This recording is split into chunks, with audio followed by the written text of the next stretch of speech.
इस वीडियो में हम बात करने वाले हैं लैंडमार्क कार्स लिमिटेड के आईपीओ के बारे में। लैंडमार्क कार्स लिमिटेड एक कार डीलरशिप कंपनी है। इस वीडियो के थ्रू हम आपको बताएंगे कंपनी की strengths, weaknesses, overview end of course IPO synopsis के बारे में। तो अगर आपको इस आईपीओ इशू की सारी जानकारी चाहिए तो प्लीज वीडियो को एंड तक देखें। वीडियो शुरू करने से पहले please like, share and subscribe to the 5 Paisa YouTube channel to stay updated with the latest IPO and stock market news. तो गाइस शुरू करते हैं आईपीओ सिनॉप्सिस के साथ। इस आईपीओ का इशू ओपन होगा ऑन 13 दिसंबर और क्लोज होगा 15 दिसंबर को। इसमें फ्रेश इक्विटी इशू है worth 150 crore rupees and an offer for sale यानी OFS of up to rupees 402 crore. Price band set हुआ है from rupees 481 to rupees 506 per share. Shares allot होंगे ऑन 20 दिसंबर और आईपीओ लिस्टिंग डेट है 23 दिसंबर की।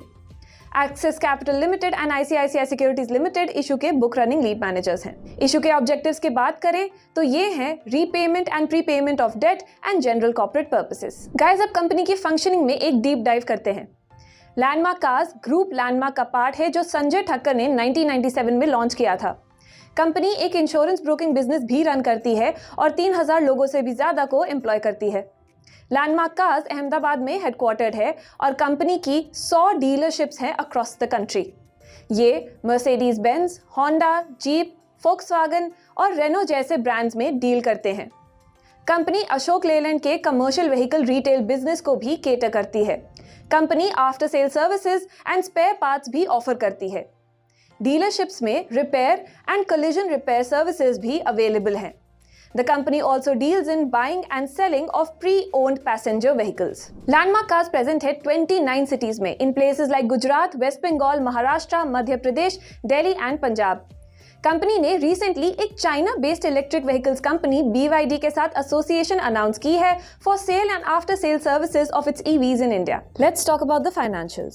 The company generated its revenue from operations at rupees 2,976.5 crore in FY22 from rupees 1,956.1 crores in FY21 with a yearly growth of 52.16%. The EBITDA was reported at rupees 187.3 crores from rupees 120.1 crores, a growth of 55.95% year-on-year. The company reported its net profit for the year at rupees 66.2 crores with a growth of 496.39% year-on-year. The earnings per share of the company was at rupees 17.9 in FY22 from rupees 3.1 in FY21. The company's return on equity grew to 26.7% in FY22 from 6.1% in FY21.